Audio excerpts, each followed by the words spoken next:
Friends, good morning. Welcome back to Tejaswini YouTube channel. ಸ್ನೇಹಿತರೆ, ಇವತ್ತು ನಾನು ತರಕಾರಿ ಮಿಕ್ಸ್ಡ್ ಪಲ್ಯ ಮಾಡೋದನ್ನು ತೋರಿಸ್ತಾ ಇದ್ದೀನಿ. ನನ್ನ ಹತ್ರ ಈ ತರಕಾರಿ ಇತ್ತು. ಇದು ತೊಂಡೆಕಾಯಿ, ಕ್ಯಾರೆಟು, ಬೀನ್ಸು ಮೂರು ಕಟ್ ಮಾಡಿ ಇಟ್ಕೊಂಡಿದ್ದೀನಿ. ಇದನ್ನ ನೀರು ಜಾಸ್ತಿ ಹಾಕ್ತಿಲ್ಲ ನಾನು, ಯಾಕಂದರೆ ನಾವು ನೀರು ಬಗ್ಸಿ ವೇಸ್ಟ್ ಮಾಡೋದು ಬೇಡ. ಇದಕ್ಕೆ ಬೇಯ್ಕೊಳ್ಳೋಕ್ಕೆ ಎಷ್ಟು ನೀರು ಬೇಕೋ ಅಷ್ಟೇ ಹಾಕ್ಕೊತಾ ಇದ್ದೀನಿ. ಈ ನೀರಿಗೇನೆ ಹಾಕ್ಕೊತಾ ಇದ್ದೀನಿ ನಾನು.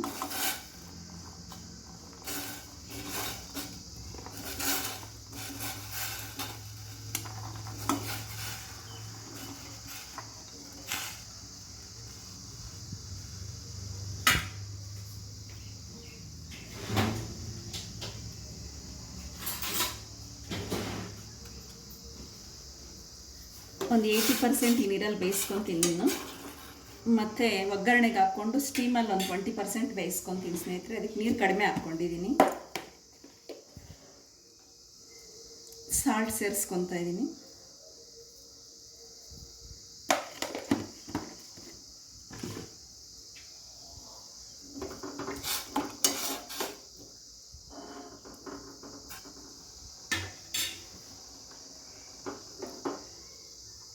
ಒಂದು 5 ನಿಮಿಷ ಪ್ಲೇಟ್ ಮುಚ್ಚಿಟ್ಕೊಳ್ಳೋಣ.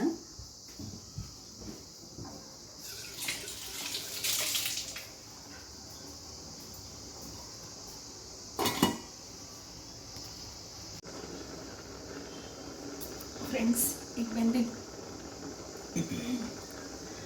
ಈಗ ಬೆಂದಿದೆಯೋ ನೋಡೋಣ.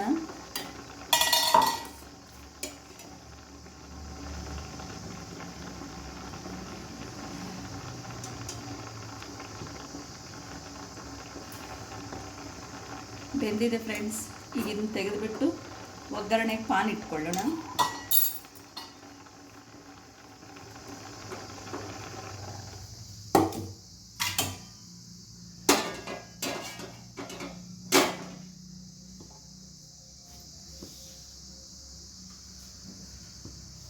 ಆಯಿಲ್ ಹಾಕ್ಕೊತಾ ಇದ್ದೀನಿ.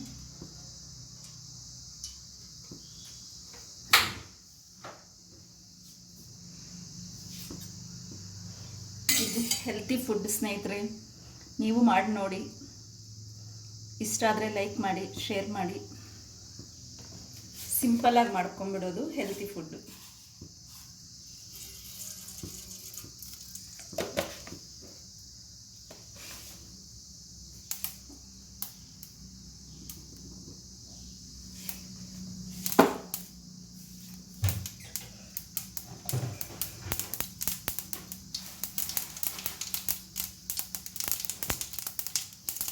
ಸಾಸಿವೆ ಕಾಳು ಹಾಕಿದ್ದೀನಿ, ಕಡಲೆಬೇಳೆ ಹಾಕ್ಕೊತಿದ್ದೀನಿ. ಈಗ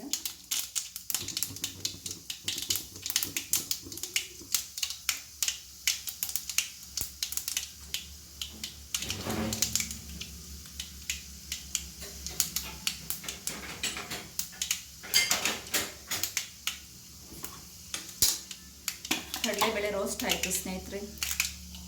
ಕರಿಬೇವಿನ ಸೊಪ್ಪು ಹಾಕ್ತೀನಿ.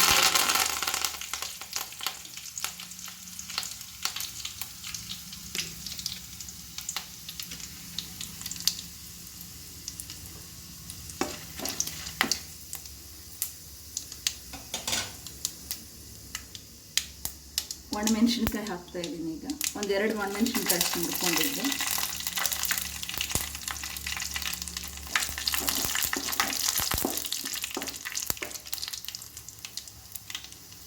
ಒಂದು ಮೆಣಸಿನ್ಕಾಯಿ ರೋಸ್ಟ್ ಆಯಿತು. ಈರುಳ್ಳಿ ಹಚ್ಕೊಂಡಿದ್ದೆ, ಅದನ್ನು ಹಾಕ್ಕೊಂಡಿದ್ದೀನಿ.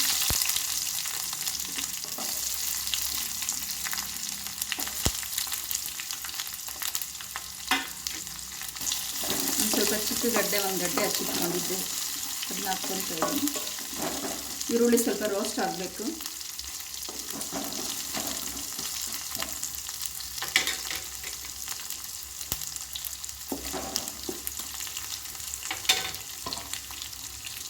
ಈರುಳ್ಳಿ ರೋಸ್ಟ್ ಆಗೋವರೆಗೂ ಒಂದು 2 ನಿಮಿಷ ಬಿಡೋಣ ಸ್ನೇಹಿತರೆ. ಈರುಳ್ಳಿ ಮಾತ್ರ ಒಂದು ಸ್ವಲ್ಪ ಸಾಲ್ಟ್ ಹಾಕ್ಕೊತಾ ಇದ್ದೀನಿ. ಆಗಲೇ ತರಕಾರಿಗೆ ಹಾಕ್ಕೊಂಡಿದ್ನಲ್ಲ ಸ್ನೇಹಿತರೆ, ಒಂದು ಚೂರು ಈರುಳ್ಳಿಗೆ ಅಂಟ್ಕೊಳ್ಳೋದಕ್ಕೆ.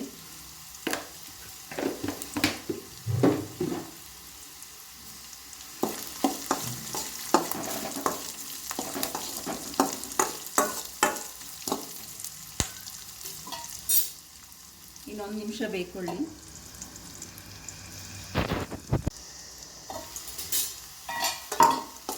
ಈರುಳ್ಳಿ ಬೆಂದಿದೆ ಸ್ನೇಹಿತರೆ. ಈಗ ನಾವು ತರಕಾರಿ ಹಾಕ್ಕೊಂಡ್ಬಿಡೋಣ. ಈಗ ಅದಕ್ಕೆ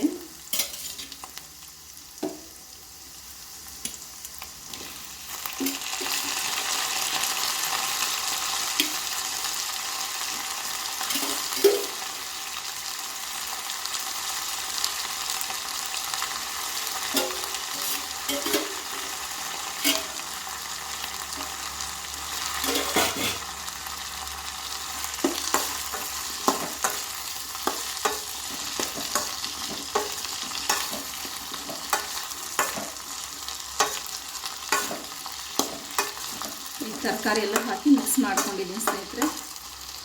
ಇನ್ನೇನು ಒಂದೆರಡು ನಿಮಿಷ ಬಿಟ್ಕೊಂಡ್ರೆ ಪಲ್ಯ ರೆಡಿ ಆಗಂಗೆ. ಒಂದೆರಡು ನಿಮಿಷ ಮುಚ್ಚಿಟ್ಕೊಳ್ಳೋಣ, ಯಾಕಂದರೆ ಆಯಿಲಲ್ಲಿ ಸ್ವಲ್ಪ ಬೇಯಿಕೊಳ್ಳಿ.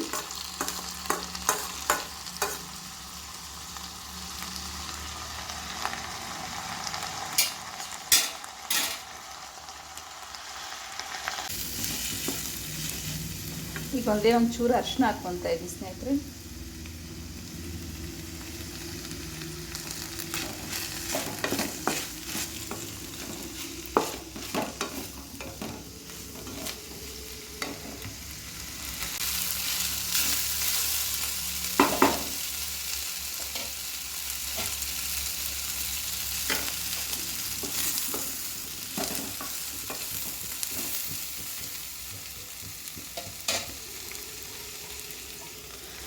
ಒಂದೇ ಒಂದು ನಿಮಿಷ ಅರಿಶಿನ ಹಾಕಿದ್ವಲ್ಲ, ಅದೊಂದು ಚೂರು ಹಸಿ ಸ್ಮೆಲ್ ಹೋಗೋವರೆಗೊಂದು ಬೇಯಿಕೊಳ್ಳಿ. ನೋಡೋಣ ಸ್ನೇಹಿತರೆ. ಈಗ ಪಲ್ಯ ರೆಡಿ ಆಯಿತು. ಕೊನೆಯದಾಗಿ ಕೊತ್ತಂಬರಿ ಸೊಪ್ಪು ಹಾಕ್ಕೊತಾ ಇದ್ದೀನಿ.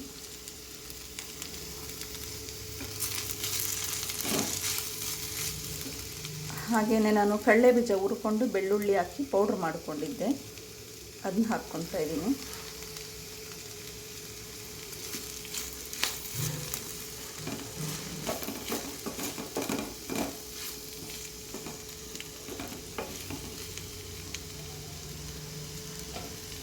ಪಲ್ಯ ರೆಡಿ ಆಯಿತು ಸ್ನೇಹಿತರೆ.